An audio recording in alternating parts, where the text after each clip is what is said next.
ICC champions ট্রফিতে ইংল্যান্ডের ভরাডুবির পরেই অধিনায়কের দায়িত্ব থেকে সরে দাঁড়ান জস বাটলার। এরপর থেকে চলছে জল্পনা কল্পনা কে হবেন সাদা বলের ক্রিকেটে ইংল্যান্ডের নতুন অধিনায়ক। থ্রি লায়ন্সদের নেতৃত্বের ক্ষেত্রে ঘুরে ফিরে আসছে দুটি নাম, অভিজ্ঞ বেন স্টোকস ও হ্যারি ব্রুক। তবে শেষ পর্যন্ত কার কাঁধে নেতৃত্বের ভার উঠছে তা চূড়ান্ত করবে ইংলিশ ক্রিকেট বোর্ড।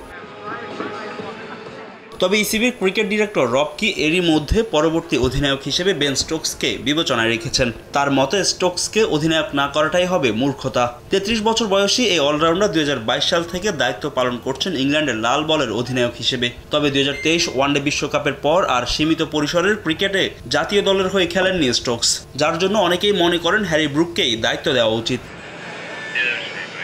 তবে অধিনায়কত্ব নিয়ে ইসিবিকে ব্যতিক্রমধর্মী প্রস্তাবনা দিয়েছেন ইংল্যান্ডের ২০১৯ ওয়ানডে বিশ্বকাপ জয়ী অধিনায়ক ইয়ান মর্গান। তার পরিকল্পনা অনুযায়ী দ্বিপাক্ষিক সিরিজগুলোতে ইংল্যান্ডের নেতৃত্ব দেবেন স্টোকসের সহযোগী, আর বিশ্বকাপের মতো আইসিসির বড় ইভেন্টগুলোতে অধিনায়কের দায়িত্ব পালন করবেন স্টোকস। আমার মনে হয় বেন স্টোকসকে দায়িত্ব দিতে গিয়ে একটু অপ্রথাগত পথে হাঁটা যায়, যেখানে স্টোকসকে পূর্ণকালীন অধিনায়ক করতেই হবে এমন কোনো বাধ্যবাধকতা থাকবে না। এমন একটা ব্যবস্থা করা যেতে পারে যেখানে বেন স্টোকস আসা যাওয়ার মধ্যে থাকবেন। বড় টুর্নামেন্টের আগে সে প্রস্তুতি নেবে এবং অধিনায়কত্ব করবে, এরপর আরেকটা আসরের জন্য অপেক্ষা করবে। মাঝের সময়টাতে সে টেস্ট ক্রিকেট নিয়ে ভাববে।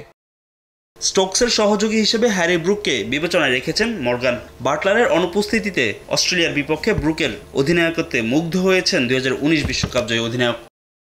ব্রুককে অধিনায়ক হিসেবে বিবেচনা করা যায়, বিশেষ করে যদি ইংল্যান্ডের দীর্ঘমেয়াদী কোনো পরিকল্পনা থাকে। সে চমৎকার অধিনায়ক হবে। গত বছর অস্ট্রেলিয়ার বিপক্ষে দারুণ অধিনায়কত্ব করেছে। যদিও অজিদের বিপক্ষে ইংল্যান্ড সেই ওয়ানডে সিরিজ হেরেছে ৩-২ ব্যবধানে। ফাহিম ইসলাম, সময় সংবাদ।